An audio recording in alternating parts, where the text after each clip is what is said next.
Rayalaseema lift irrigation పనులను ఆపేయాలి అని అంటూ ఏకంగా తెలంగాణ ముఖ్యమంత్రి గారు అసెంబ్లీలో క్లోజ్ డోర్ మీటింగ్లో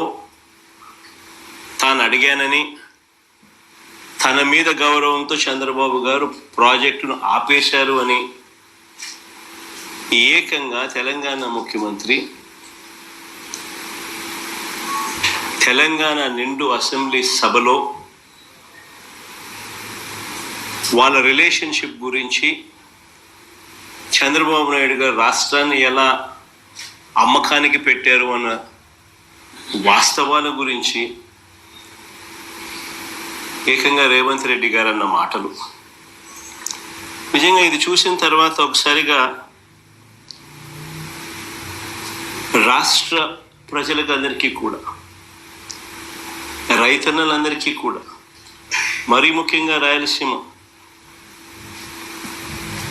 నెల్లూరు ఈ ప్రాంతాలకు సంబంధించిన రైతులకు నిజంగా చంద్రబాబు నాయుడు అనే వ్యక్తి ఒక విలన్ క్యారెక్టర్ కింద కనిపిస్తుంది.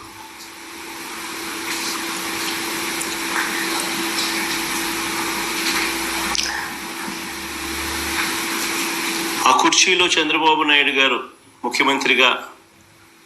కొనసాగుతూ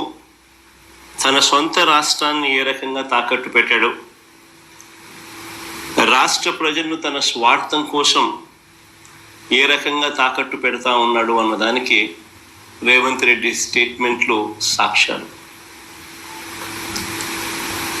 నిజంగా బహుశా భారతదేశ చరిత్రలో